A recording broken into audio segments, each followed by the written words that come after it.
Hi అందరికీ welcome back to my channel Bhargavi vlogs and recipes. Ugadi అనగానే చాలామందికి గుర్తొచ్చేది పచ్చడి అనమాట. ఆ పచ్చడితో పాటు ఈ బచ్చప్పాలు, మేమైతే బచ్చప్పాలు అంటాము అనమాట. ఈ పూలలు కూడా చాలా స్పెషల్ అనమాట. ప్రతి ఒక్కరూ ఖచ్చితంగా చేస్తారు కదా ఈ ఉగాది రోజు. అవే బచ్చప్పాలని చాలా ఈజీగా వంట రాని వాళ్ళు కూడా సింపుల్గా చేసుకునే ప్రాసెస్లో నేనైతే ఇప్పుడు చెప్తాను. మీరు ఒకసారి ఇలా ట్రై చేసి ఎలా వచ్చిందో ఖచ్చితంగా కామెంట్ చేయండి. అంతకన్నా ముందు మన ఛానల్ని ఎవరైతే ఫస్ట్ టైం చూస్తున్నారో ఖచ్చితంగా సబ్స్క్రైబ్ చేసుకొని లైక్ చేయండి. ఇప్పుడైతే ప్రాసెస్లోకి వెళ్దాం. నేను ఇక్కడ శనగపప్పును తీసుకుంటున్నాను. అది కూడా 2 కప్పుల వరకు అయితే శనగపప్పును తీసుకుంటున్నాను. మీరు మీ క్వాంటిటీకి తగ్గట్టుగా తీసుకోవచ్చు. ఇక్కడ కందిపప్పు కూడా వాడవచ్చు, కాకపోతే నేను శనగపప్పునే వాడుతున్నా. మీరు కావాలంటే కందిపప్పును కూడా వాడుకోవచ్చు. ఇలా పప్పుని ఒక కుక్కర్లో వేసుకొని కొన్ని వాటర్ పోసుకొని 2 సార్లు బాగా కడుక్కోవాలి. కడుక్కున్న తర్వాత ఇప్పుడు అందులోకి పప్పు మునిగేంత వరకు వాటర్ పోసుకొని విజిల్ పెట్టేసుకొని ఒక 4 నుంచి 5 విజిల్స్ అయితే పెట్టేసుకోవాలి. ఇప్పుడు పప్పు ఉడికేలోపు మనమైతే పిండిని కలుపుకోవాలి. నేనైతే ఇక్కడ మైదా పిండిని కలుపుకుంటున్నాను అనమాట. మీరు కావాలంటే గోధుమ పిండి కూడా వాడుకోవచ్చు. ఈ మైదా పిండిలోకి కొద్దిగా ఒక చిటికెడంత ఉప్పు, అలాగే కొద్దిగా నెయ్యి వేసుకొని ఒకసారి బాగా కలుపుకోవాలి. కలుపుకున్న తర్వాత ఇందులోకి కొద్దిగా వాటర్ యాడ్ చేస్తూ మంచిగా సాఫ్ట్గా కలుపుకోవాలన్నమాట. చపాతీ పిండి కన్నా కొద్దిగా సాఫ్ట్గా కలిపేసుకోవాలి. ఇలా కలుపుకున్న తర్వాత ఒక 5 నుంచి 15 నిమిషాల వరకు అయితే పక్కన పెట్టేసుకోవాలి. ఎలాగో పప్పు ఉడకడానికి టైం పడుతుంది కదా, సో అందుకోసం అని చెప్పేసి ఒక 10-15 మినిట్స్ అలా పక్కన పెట్టేసుకోవాలి. ఇప్పుడు 5 విజిల్స్ అయితే పెట్టిన నేను. చూడండి మంచిగా మెత్తగా ఉడికిపోయింది కదా. ఒక స్పూన్ తీసేసుకొని అందులో విజిల్ అంతా పోయిన తర్వాత మంచిగా స్పూన్తోని ఇలా మ్యాష్ చేయండి. లేదు అంటే ఉడకకపోతే మిక్సీలో కూడా వేసుకోవచ్చు. చూడండి ఇక్కడ మంచిగా ఉడికింది కాబట్టి నేను స్పూన్తోనే ఇలా అన్న తర్వాత అందులోకి మీ స్వీట్నెస్కి సరిపడా చక్కెరని యాడ్ చేసుకోండి. మీరు బెల్లం తినే వాళ్ళైతే బెల్లం కూడా యాడ్ చేసుకోవచ్చు. నేను ఓన్లీ ఇక్కడ చక్కెరతోనే చేద్దాం అనుకుంటున్నాను కాబట్టి నేను స్వీట్నెస్కి తగ్గట్టు చక్కెర అయితే వేసుకుంటున్నాను అనమాట.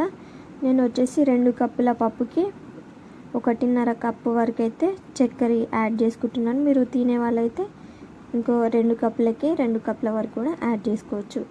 అలా చక్కెర వేసి కలుపుకున్న తర్వాత ఒక 5 నిమిషాలు అయితే మళ్ళీ మంటని లో ఫ్లేమ్లో పెట్టేసుకొని ఉడికించుకోవాలన్నమాట పప్పుని. ఎందుకంటే చక్కెర వేసినాం కదా, దాంట్లో వాటర్ వస్తాయి కదా, వాటర్ అన్ని ఇంకిపోయేంత వరకు పొయ్యి మీద పెట్టేసుకొని ఒక 5 మినిట్స్ ఉడికించుకోవాలి.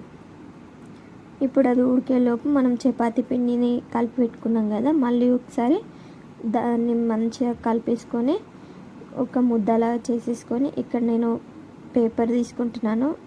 అంటే ఇది ఆయిల్ ప్యాకెట్ పేపర్. మీ దగ్గర పేపర్స్ వేరే ఉంటాయి కదా, వాటిని తీసుకోవచ్చు. ఇప్పుడు పిండి ముద్దను తీసుకొని అందులోకి మనము ఉడకబెట్టుకున్న పప్పుది ఉంటుంది కదా, పప్పుది అందులోకి పెట్టేసుకొని చుట్టూ మంచిగా పప్పు కనబడకుండా కవర్ చేసేసుకొని మళ్ళీ కొద్దిగా నెయ్యి యాడ్ చేసేసి ఇలా మనము పైనది కిందికి అనేసుకొని మనకు నచ్చిన షేప్లో అప్పాలు చేసుకోవడమే. చాలా ఈజీ అనమాట. మనము నెయ్యి ఎక్కువ పెడితే ఏంటంటే ఎక్కువ స్ప్రెడ్ అవుతుంది అండ్ చేతులకు కూడా అంటుకోకుండా ఉంటుంది కాబట్టి నెయ్యిని కొద్దిగా ఎక్కువనే పెట్టండి. ఇక్కడ నెయ్యి ఇష్టం లేని వాళ్ళు ఆయిల్తో కూడా చేసేసుకోవచ్చు. చూడండి ఇలా మొత్తం స్ప్రెడ్ చేసుకున్న తర్వాత అన్నీ సేమ్ ఇలానే చేసేసుకొని పక్కనైతే పెట్టేసుకోవాలి.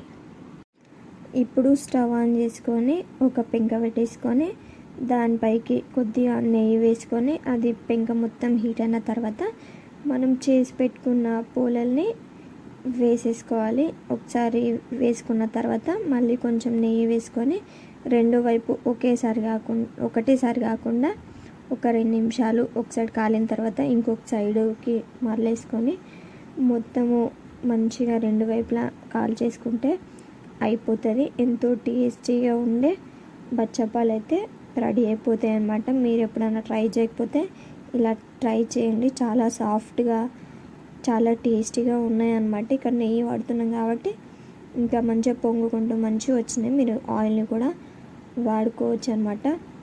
ఈ ఎంతో టేస్టీగా ఉండే బొబ్బట్లు మీకు నచ్చితే ఖచ్చితంగా లైక్ చేయండి. అండ్ మన ఛానల్ని కొత్తగా చూసిన వాళ్ళు సబ్స్క్రైబ్ చేసుకోండి.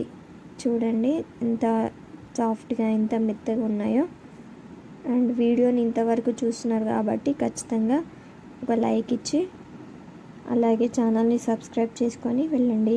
Thank you for watching.